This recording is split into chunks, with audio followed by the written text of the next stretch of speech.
అందరికీ నమస్కారం అండి. నేను మీ ఉమామహేశ్వరిని. మన సబ్స్క్రైబర్ ఒకరు అడిగారనమాట. కోడిగుడ్డు ఉల్లిపాయ పులుసు ఎలా చేస్తారో చూపించండి అని. వారి కోసం ఈ వీడియో చేస్తున్నానండి. దీనికి కావాల్సిన పదార్థాలు చూద్దామండి. కోడిగుడ్లు ఉడకబెట్టేసేసి పొట్టు తీసేసి పక్కన పెట్టుకున్నానండి. ఘాట్లు కూడా పెట్టుకోవాలండి కోడిగుడ్లకి. అలాగే ఒక 30 ఎండు రొయ్యలని నీట్‌గా కడిగేసి పెట్టుకున్నానండి. అలాగే ఒక 6 పచ్చిమిరపకాయలని ఘాట్లు పెట్టుకున్నానండి. అలాగే 50 గ్రాముల చింతపండనమాట.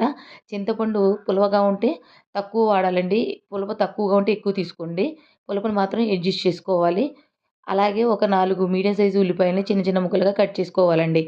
చింతపండుని మనం శుభ్రంగా కడిగేసి వేడి నీళ్ళలో నానబెట్టుకుంటే త్వరగా నానుతుందండి. మీకు చూపించడం కోసం చింతపండుని అక్కడ పెట్టానండి. అలాగే నానబెట్టేసానండి చూడండి. ఇవి కావాల్సిన పదార్థాలు అలాగే పసుపు, కారం, ఆయిలు, ఉప్పు కావాలండి. ఎటువంటి మసాలాలు అక్కర్లేదండి. గిన్నె పెట్టుకొని గిన్నెలో ఒక 3 గరిటెలు ఆయిల్ వేద్దామండి.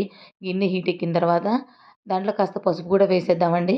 పసుపు వేగిన తర్వాత ఘాట్లు పెట్టుకున్న కోడిగుడ్లను వేపుకోవాలండి.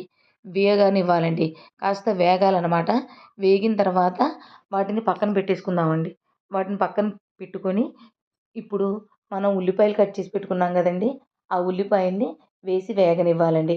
ఉల్లిపాయలు అంటే బాగా వేగక్కర్లేదండి. కాస్త మెత్తబడితే సరిపోతుందండి. వేగేటప్పుడు కాస్త ఉప్పు వేద్దామండి.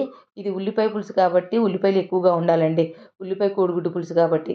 ఉల్లిపాయలు వేగిన తర్వాత కడిగి శుభ్రంగా పెట్టుకున్న ఎండు రొయ్యల్ని వేసుకోవాలండి. అవి కూడా కాస్త వేగాలండి. వేగిన తర్వాత పచ్చిమిరపకాయలు వేసుకోవాలండి. ఇవి ఒకదాని తర్వాత ఒకటి వేగిన తర్వాతే వేసుకోవాలండి. అలాగే కారం గూడా ఒక 4 స్పూన్లు వేసుకోవాలండి. ఆ స్పూన్ తోటి. ఇది షార్ట్ కాబట్టి స్పీడ్‌గా చేయాలి కాబట్టి చూపిస్తున్నానండి. కానీ వేగనివ్వాలండి ఒకదాని తర్వాత ఒకటి. ఈ మాత్రం వేగిన తర్వాత కాస్త వాటర్ వేద్దామండి. 100 ఎంఎల్ వాటర్ వేసేసి ఉడకనివ్వాలండి. ఉడికేటప్పుడు వేపిన కోడిగుడ్లు ఉన్నాయి గదండీ! అవి వేసేద్దామండి. ఈ లోపల ఉడుకుతూ ఉంటదండి. మనం చింతపండు రసం తీద్దామండి. ముప్పావు లీటర్ చింతపండు రసం తీయాలి. ఒక అర లీటరు చిక్కగా తీయాలండి ఫస్ట్. తర్వాత పావు లీటరు పల్చగా తీసుకోవాలండి. మొత్తం అవన్నీ కూరలో వేసేసి ఉడకనివ్వాలండి. చూసారు గదండీ! అలాగే సాల్ట్ కూడా ఒక్కసారి వేసుకొని అడ్జస్ట్ చేసుకోవాలి. ఇప్పుడు మూత పెట్టేసేసి ఉడకనిద్దామండి. మూత పెట్టేసి ఉడకనిద్దామండి. మధ్యలో తీసాం గదండీ! చూసారా? దగ్గరికయిందనమాట. ఇప్పుడు గూడా ఉప్పు ఒక్కసారి చూసుకోండి. అడ్జస్ట్ చేసుకోండి. ఈ మాత్రం దగ్గరికయిన తర్వాత మూత తీసేసి ఉడకనివ్వాలండి. చూసారు కదండీ!